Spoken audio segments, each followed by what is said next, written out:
Welcome to Silent Betrayals. My name is Alistair White. I'm 45 years old and currently going through a divorce.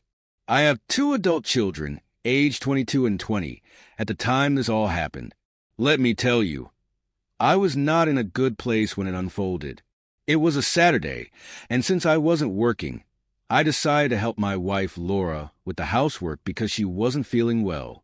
I vacuumed the family room, unloaded the dryer, and was in the middle of transferring laundry from the washer to the dryer when I accidentally knocked over the trash can in the laundry room. After muttering a few frustrated words, I started cleaning up the mess. That's when I found something that left me utterly stunned. 2 used contraceptives. I was shocked, furious, and completely at a loss. Laura and I hadn't used contraceptives in over 15 years. Back then, we only used them briefly when she was dealing with a yeast infection. Besides, I had a vasectomy 18 years ago, so there was no need for any other form of birth control. Our kids hadn't visited us in weeks, so I immediately ruled out the possibility that they were responsible. The discovery left me reeling, and I wasn't sure what to do next, but I knew I had to do something. My first decision was to leave, at least for a little while. I went into the bedroom and quietly grabbed a suitcase, making sure not to wake Laura. She really was unwell, and despite my anger, I couldn't ignore the fact that I still loved her. I packed enough clothes to last me a few days, then went back to the kitchen. I placed the contraceptives and my wedding ring on the table. After taking a deep breath, I sat down and wrote Laura a note, pouring out all my feelings. The note said, "Laura, what you see on the table represents what remains of our marriage. I'm deeply sorry if I wasn't enough for you. I never realized you felt the need for something beyond us. I'm leaving for a few days to think and decide what I'm going to do next. Please don't try to contact me during this time. I will reach out when I'm ready to talk. If you choose not to tell the kids what's happened and they ask me, I won't hold anything back. The same applies to our parents. I ask one thing of you. Please take the time to truly reflect on how much this has hurt me. When we talk, I will expect honest answers.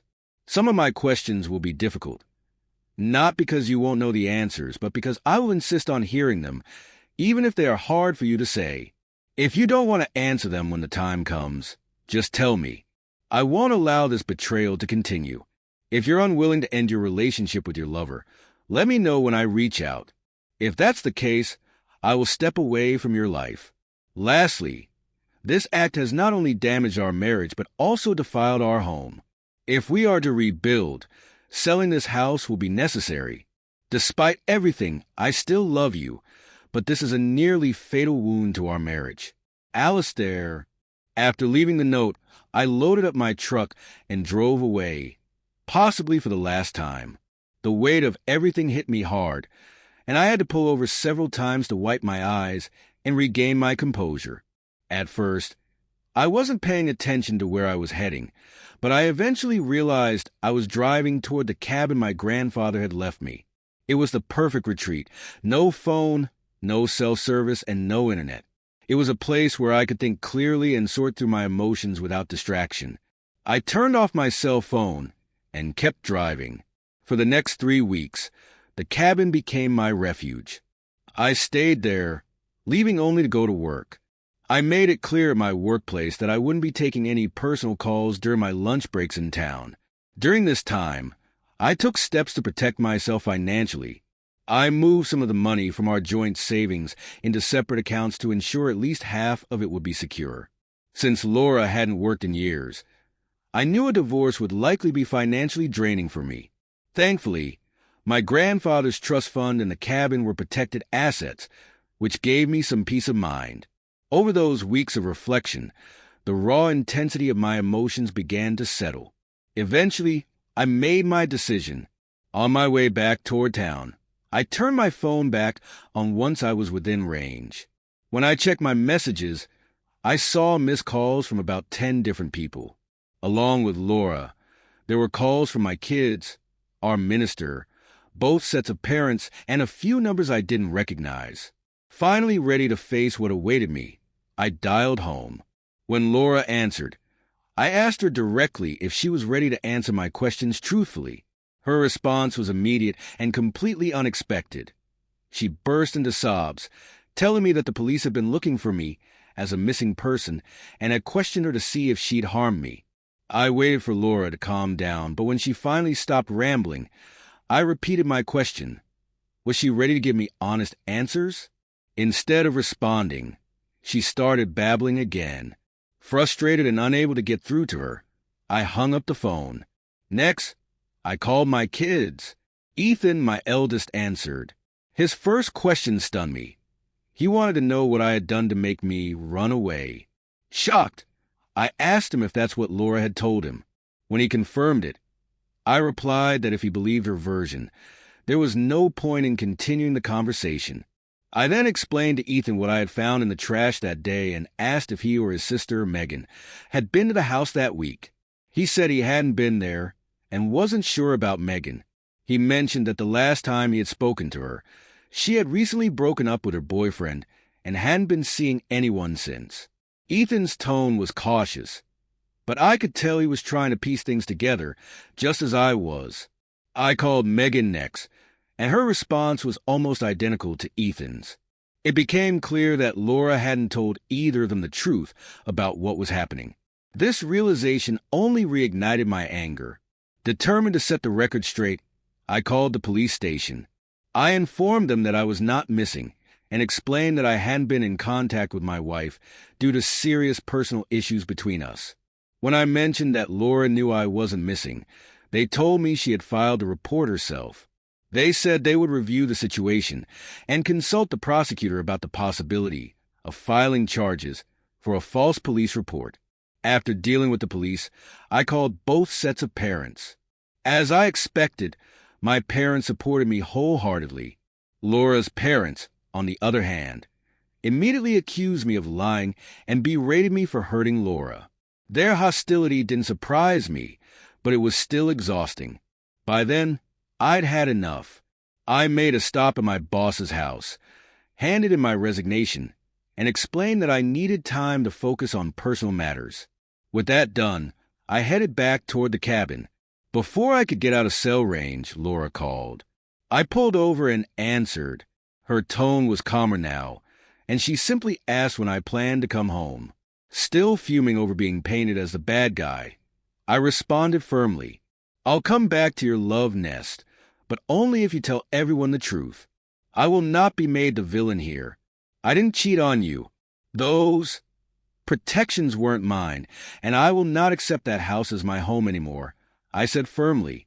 Laura sniffled on the other end before asking in a shaky voice, Where have you been? Why haven't you come home? Why? I cut her off. It's not my home anymore, Laura. Get that through your head.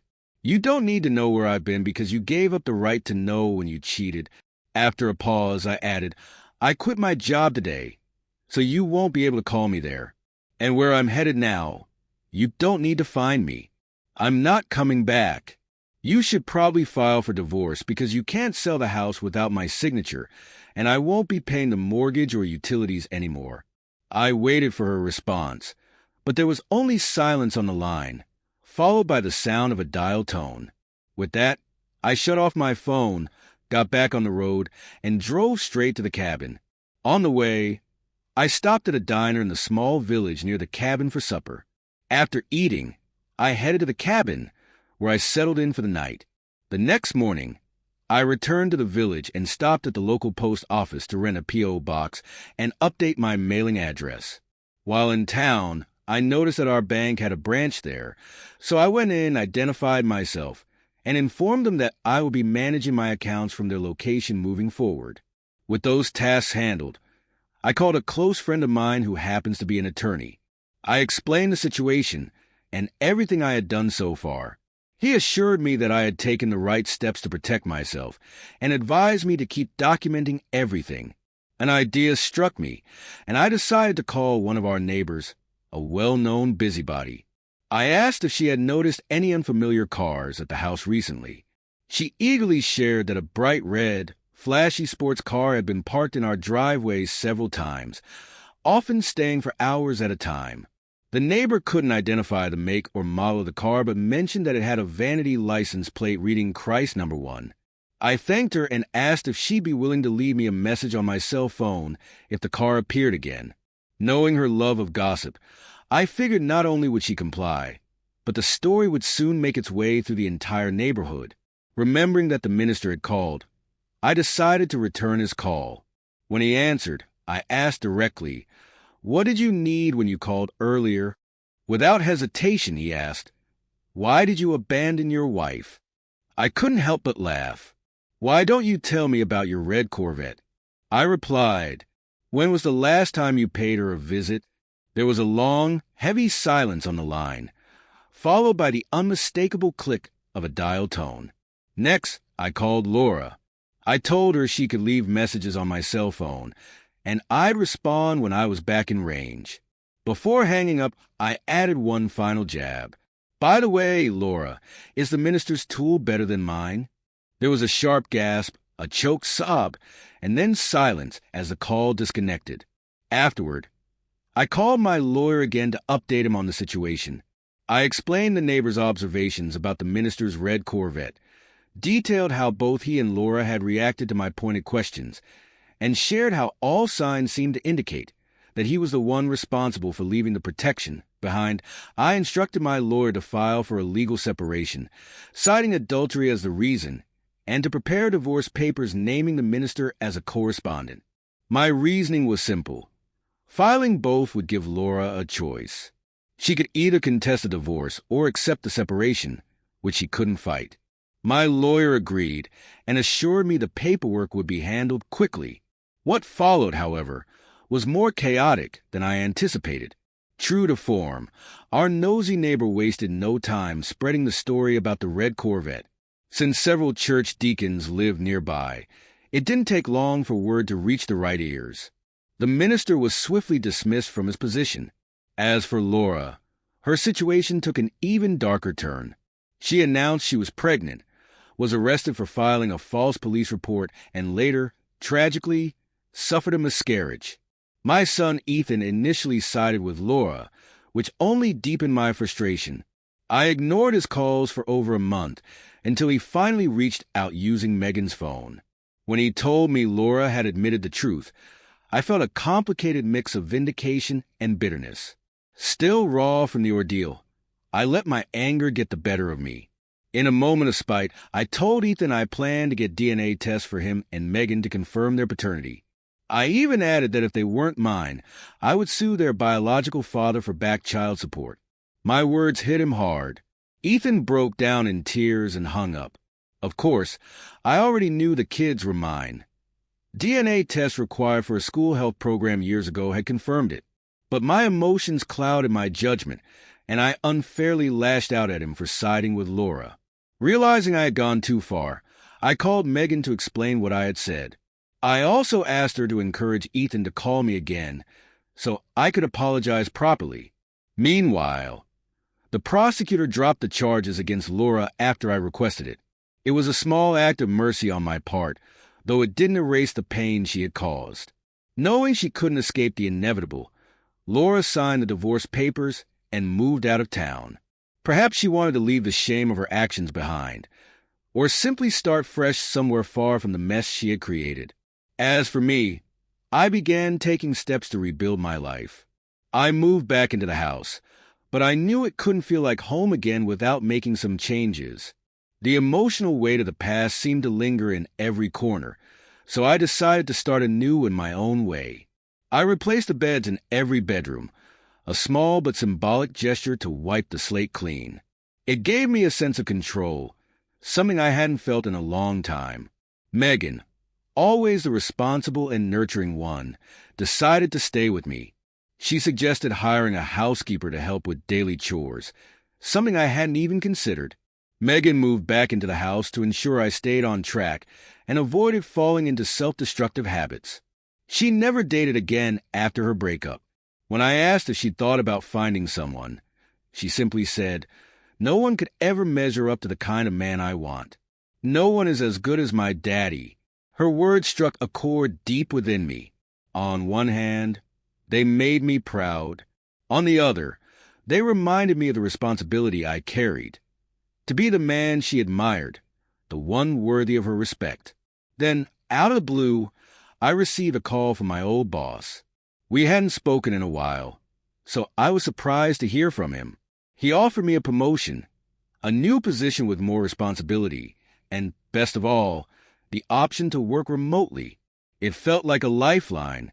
The flexibility would allow me to focus on my career while still being present for Megan and maintaining the space I had created for myself.